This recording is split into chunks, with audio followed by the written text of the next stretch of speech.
महाराष्ट्राला 20 वर्ष वाट का पाहावी लागली? ठाकरे बंधूंना एकत्र यायला 20 वर्ष का लागली? संजय राऊतांच्या प्रश्नावर ठाकरे बंधू स्तब्ध.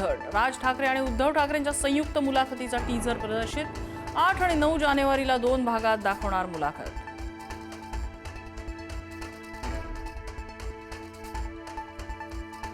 छत्रपती संभाजीनगरमध्ये इम्तियाज जलील यांच्या वाहनावर हल्ला करण्याचा प्रयत्न. नाराज कार्यकर्त्यांनी जलील यांच्या वाहनाला घेरलं. पैसे घेऊन तिकीट दिल्याचा जलील यांच्यावर आरोप. अकोटमध्ये भाजपने एमआयएम सोबत युती केल्यानं मुख्यमंत्री नाराज. आमदार प्रकाश भारसाखळे यांना भाजपची कारणे दाखवा नोटीस. तर युती झाली असल्यास एमआयएम पदाधिकाऱ्यांवर कारवाई करू, इम्तियाज जलील यांचाही इशारा. भाजपला सत्तेसाठी कुणीही चालतं, धंदा सुरू आहे. अंबरनाथमध्ये भाजप काँग्रेस युतीवरून संजय राऊतांचा घणाघात. तर काँग्रेसला सोबत घेतल्याने मुख्यमंत्री फडणवीसांकडूनही कारवाईचे संकेत.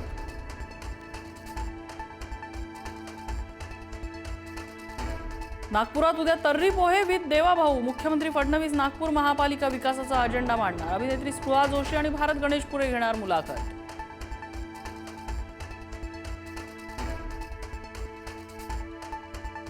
भगवा या शब्दावर आक्षेप घेत निवडणूक आयोगानं भाजपाचं प्रचार गीत नाकारलं.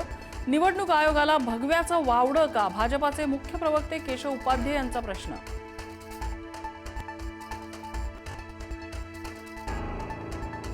रवींद्र चव्हाणांची चूक फडणवीसांनी लातूरमध्ये जाऊन सुधारली. विलासराव देशमुखांचा महाराष्ट्राच्या जडणघडणीत मोलाचा वाटा. देवेंद्र फडणवीसांकडून विलासराव देशमुखांचं कौतुक.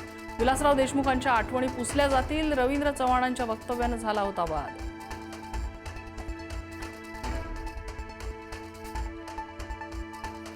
भाजपा काँग्रेस युक्त झालाय. भाजपात निष्ठावंत सतरंजा उचलतायत आणि बाहेरून आलेल्यांनी पक्षाचा ताबा घेतलाय. पवारांच्या राष्ट्रवादीचे नेते जयंत पाटलांचा निशाणा.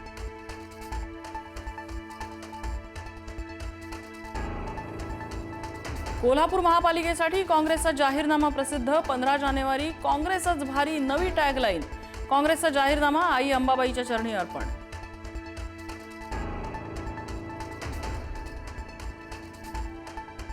अजित पवारांच्या राष्ट्रवादीच्या उमेदवाराचं प्रचार कार्यालय जाळण्याचा प्रयत्न. छत्रपती संभाजीनगरच्या कैलासनगर भागातली घटना. पोलिसांकडून अज्ञातांचा शोध सुरू. काँग्रेस नेते हिदायत पटेल यांचा मृत्यू. चाकू हल्ल्यात हिदायत पटेल झालेले गंभीर जखमी. उपचारादरम्यान रुग्णालयामध्ये अखेरचा श्वास. पटेलांवरच्या हल्ल्याप्रकरणी एकाला अटक.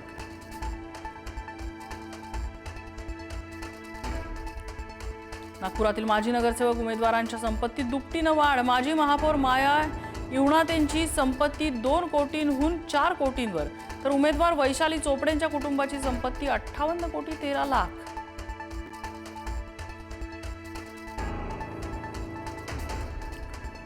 पीएमपीएमएल मध्ये रील बनवल्यास होणार शिस्तभंगाची कारवाई. कर्मचाऱ्यांसाठीही नियम लागू. पीएमपीएमएल प्रशासनाकडून नोटीस जारी.